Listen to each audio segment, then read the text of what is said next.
جس نے اسلام میں کوئی اچھا طریقہ نکالا اور جتنے لوگ اس طریقے پہ عمل کریں گے ان کا ثواب اس شخص کو بھی ملے گا اور ان کے اپنے ثواب میں بھی کمی نہیں ہوگی. اور جس نے اسلام میں برا طریقہ نکالا, یہ سنتن حسنتن اور سنتن سیئتن کے الفاظ ہیں, بری سنت اور اچھی سنت. اچھا, یہ بری بدعت یا اچھی بدعت کی بات نہیں, طریقہ.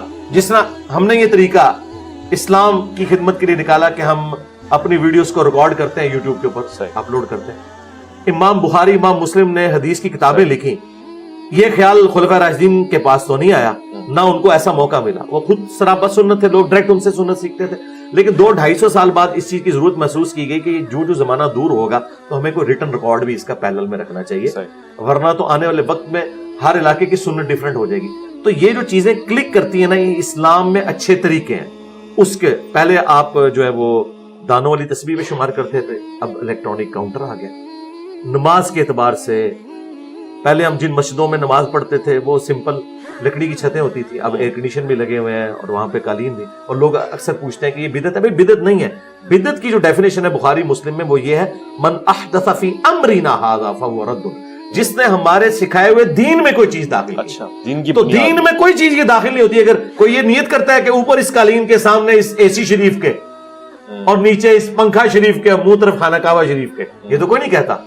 تو نماز اپنی جگہ. اس طریقے سے حج کی جتنی ایکٹیویٹیز ہیں وہ اسی تو پھر ہمارے مشائخ نے جب مائک اور ساؤنڈ اور اسپیکر کے آنے پہ اعتراض اس زمانے میں کیوں کیا؟ پیپر چھپنے پہ اعتراض. ان بیچاروں کا انٹلیکچوئل لیول بڑا تھوڑا تھا. پبلک کو پہلے بات سمجھ آتی ہے اور ہمارے علماء کو معذرت کے ساتھ بات. آپ دیکھیں یہ جب کیمرہ آیا تھا حرام تھا, اور پھر آہستہ آہستہ یہ مباح ہوا, پھر مستحب ہو گیا, اب فرض ہو گیا. ٹھیک ہے.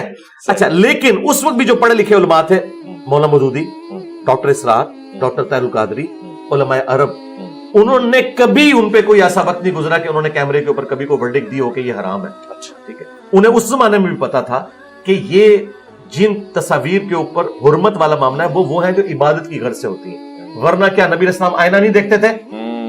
آئینے میں شکل نہیں نظر آتی ہے, تو وہ آئینہ اگر اسلام کو تصویر سے اتنی چڑ ہوتی تو نبی علیہ السلام آئینہ تو نہ دیکھتے. ٹھیک ہے, یہ اصل ہے اس چیز. آپ گفتگو فرما رہے تھے سائنس اور جدت کے حوالے سے, پھر آپ نے بتایا کہ مشائخ نے, لیکن جو پڑھے لکھے لوگ تھے وہ سمجھ گئے, وہ بھاگ گئے. وہ نفس شناس لوگ تھے اور انہوں نے پتہ لگا لیا کہ اب ہمیں اسی کے ذریعے آگے بڑھنا ہے. یہ تو ایک سلسلہ ہے. ساتھ میں یہ بھی بتائیے گا مجھے, اور یہ میں پوچھنا چاہتا ہوں, اب کچھ چیزیں فطرت کے بالکل متصادم کھڑی ہوئی ہیں. مثلا LGBT کے حوالے سے بڑی گفتگو ہو رہی ہے. خود پاکستان میں بھی یہ بلا اب آ گئی ہے. بڑے بڑے لوگ, بڑی بڑی شخصیات, یہ سمجھ میں آ رہا ہے آپ کو اس کے حوالے سے کوئی نئے قوانین آئیں گے یا ان قوانین پہ غور کرنے کی ضرورت ہے, کچھ بدلاؤ آئے گا؟ یہ چیزیں بنیادی طور سے وہی ہیں. دیکھیں یہ کوئی نیا مسئلہ نہیں ہے, پہلے بھی ہے.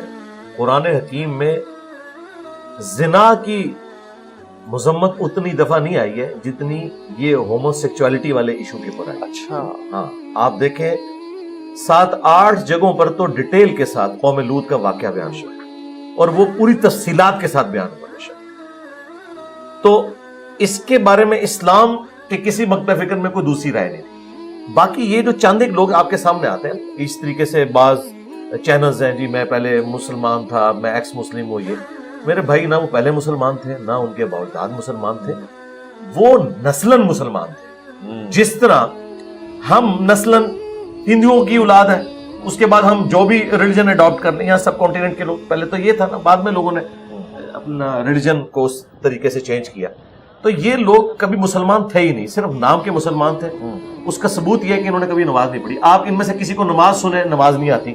اچھا, سورۃ الفاتحہ سنیں, بالکل نہیں آتی. ان کا ریلیجن سے کوئی لینا دینا نہیں, نام کے مسلمان. یہ صرف مسلمانوں کے گھر پیدا ہوئے تھے. ہمیں خواب پتہ نہیں کیوں ٹینشن پڑ جاتی ہے کہ جو لوگ نہ نماز پڑھتے نہ ان کا کوئی دین سے تعلق, وہ بائی چانس مسلمانوں کے گھر پیدا ہوئے اور انہوں نے اسلام کو کنوکشن کے ساتھ نہ ایکسیپٹ کیا کبھی, اب وہ اس قسم کی کوئی ایکٹیویٹی کرتے ہیں. تو ہمارے بھی بعض سپیکرز, مجھے ان پہ ترس آتا ہے, وہ خام خواہ ایک مسئلہ ہوتا نہیں اسے اتنا بگاڑ کے پیش کرتے ہیں کہ پتہ نہیں ملک کے اندر کیا ہو گیا. اس میں کچھ بھی نہیں ہونا میرے بھائی. ان لوگوں سے یہ چھپ چھپا کے بھی کرتے تھے, اب تھوڑا سامنے آ گیا تو دین واٹ. اچھا, تو اب کرنے کی ضرورت جو ہے وہ یہ ہے کہ آپ نے علمی طریقے سے لوگوں کی غلطیاں ان کے اوپر ہائی لائٹ کرنی. ٹھیک ہے, عوام الناس کا یہ کام ہے. رہ گئے جو ایوانوں میں بیٹھے ہوئے لوگ ہیں, انہوں نے اس قانون اور آئین کی پاسداری کرنی ہے جو قرارداد مقاصد کے تحت پاکستان کے آئین میں یہ چیز تھی کہ کوئی بھی قانون قرآن و سنت کے منافی نہیں نہیں بنے گا. یہ کام ان